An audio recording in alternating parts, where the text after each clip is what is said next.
Still here, huh? Can't quite decide if you want to hear what the cards say, can you? What could this all mean?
Of all the songs in halls of lore, there echoes none more grand than Olane's many feats of might, the pure and lady of the light. She is a knight of golden knot. She is the cure seeker, the conscience of the summer fae. She is the heart of spring, of day.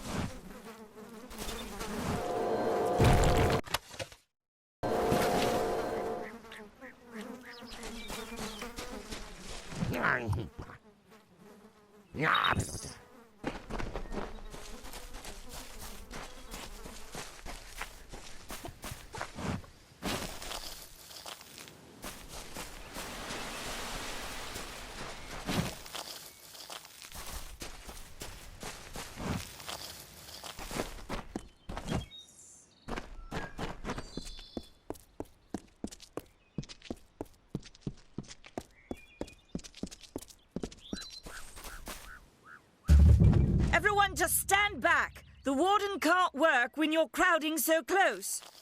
Go back to your business. Go on. Don't let your guard down. Greetings. Oh. I don't care what you race. It's a tragedy whenever anyone's savage like this. Just look at the poor creature. She's been beaten to the brink of death.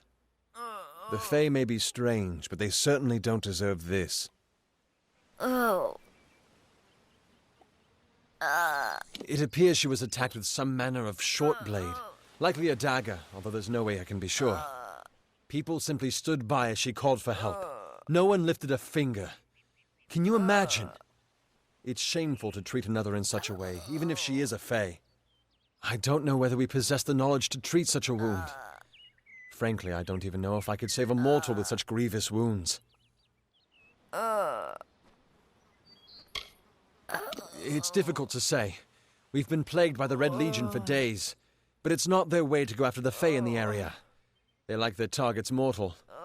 In case you haven't heard, there have been some Tuatha sighting in the woods to the west, so that's also a possibility.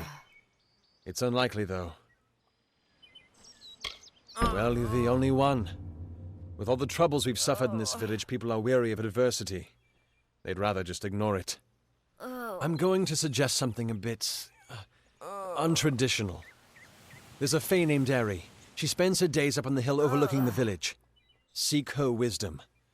I would do it, but I'm a coward. That's the truth. Perhaps a fae will know how to heal a fae. If not, then we're back where we started. She spends her days in the precipice overlooking the village. She doesn't think we're aware of her presence, but we most certainly are. I've spent most of my life dealing with them, but they aren't like us. Not at the core. They don't know what it means to be a man who sweats to feed his family. Goreheart has become a sort of refuge for those settlers who wish to live a life free of fae. I don't see that lasting. Not with the war. Not with everything changing. We keep a precarious peace with the Court of Summer, one that's tested every day. I lie awake at night worrying what kind of disaster awaits me in the morning. But we're a good community full of good people. We have our eccentrics, sure, but we work hard and live quietly. That's the best anyone can do these days. Peaceful fae make up the tribe known as the Court of Summer. They are led by a king in a faraway city, hidden from mortal eyes. That's about all I know. Little more than rumors and stories from my youth. I'm the warden of Goreheart, and a poor one at that. I've been back from the war for only 6 months and been warden for less than 2. Now here I am with an injured fae on my doorstep. I'm a disgrace. Our fate rests in the hands of a few chosen who fight in the east. You wouldn't even know it in Goreheart. We're miles away from the smoke and the screams. I've seen many bandit clans in the Crystal War and back home, but these men are a particular breed. They like their victims weak and bloody. The Red Legion has been a presence in the area for several weeks now. Our people are scared to show their faces after dark. I don't know what the Tuatha will be doing this far from the front lines. It must be something vital to their interests. They're a wicked breed, though, and I pity the man who meets up with them in these darkened forests.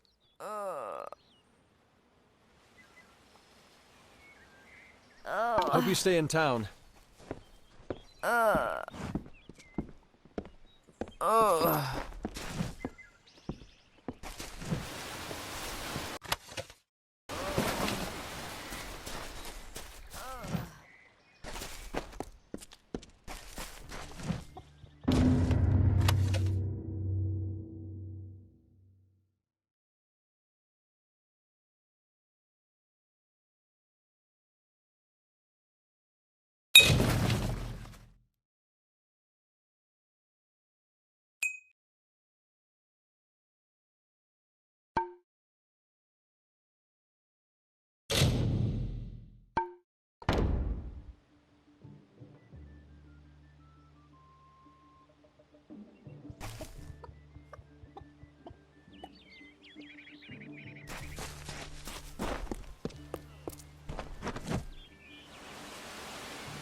Enough of the oppression! Enough of the lies! Enough of the spiritual hoarding and claims of Welcome to St. Odwig's perpetual mission.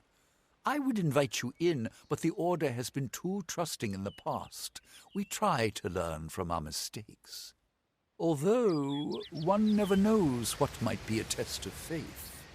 You have arrived just when I am in need of aid, so perhaps Mitharu is at work. We at St. Odwig's have worked for years to establish a presence on this hill. It's not been without its challenges. The call of the Feylands does not fall upon deaf ears, and many of our youngest don't have the will to resist. Take Brother Egan, for example. 2 nights ago, Egan ventured past the walls to collect firewood and never returned. We must find him before anything happens. Oderath is a savage land. Every day we must face both the beasts of the wood and the evil of wicked hearts. I fear for Brother Egan's soul.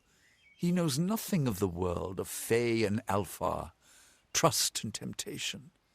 He is like a baby, eyes wide at the world around him. Mitharu be praised, his order reigns supreme.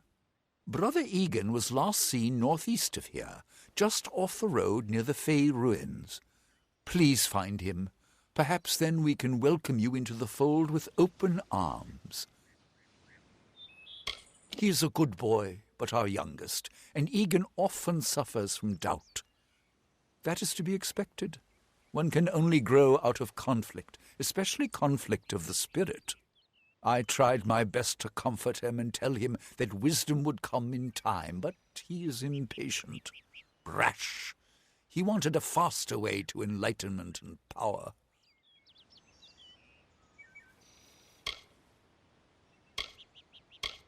The Fae are stubborn fools. They treat their souls like toys, with no thought of right or wrong, chaos or order. I have been with the mission since its founding. These boys are like my sons. I live my life as an example of Mitharu's wishes for our kind. The first bricks were laid 50 years ago by Odwig himself, before his demise at the hands of trolls. We honor him by converting the Fae to the worship of Mitharu. Alas, we have yet to convert a single one. But that does not keep us from trying.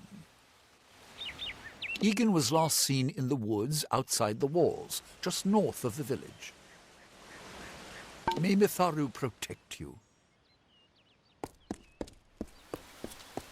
Enough of the oppression! Enough of the lies! Enough of the spiritual hoarding and claims of superiority! Mitharu does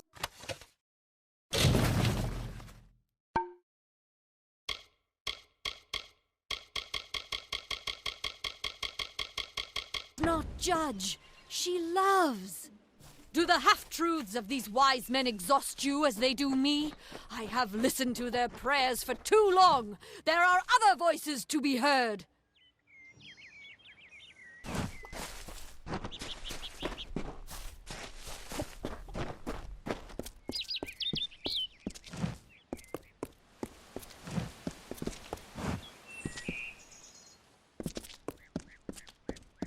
Cast down the brothers of St. Odwig's. Only when they fall to earth will they realize they are not above us. Insist that St. Odwig's admit monks of all sexes and races into its ranks, or tell them to peddle their poison elsewhere.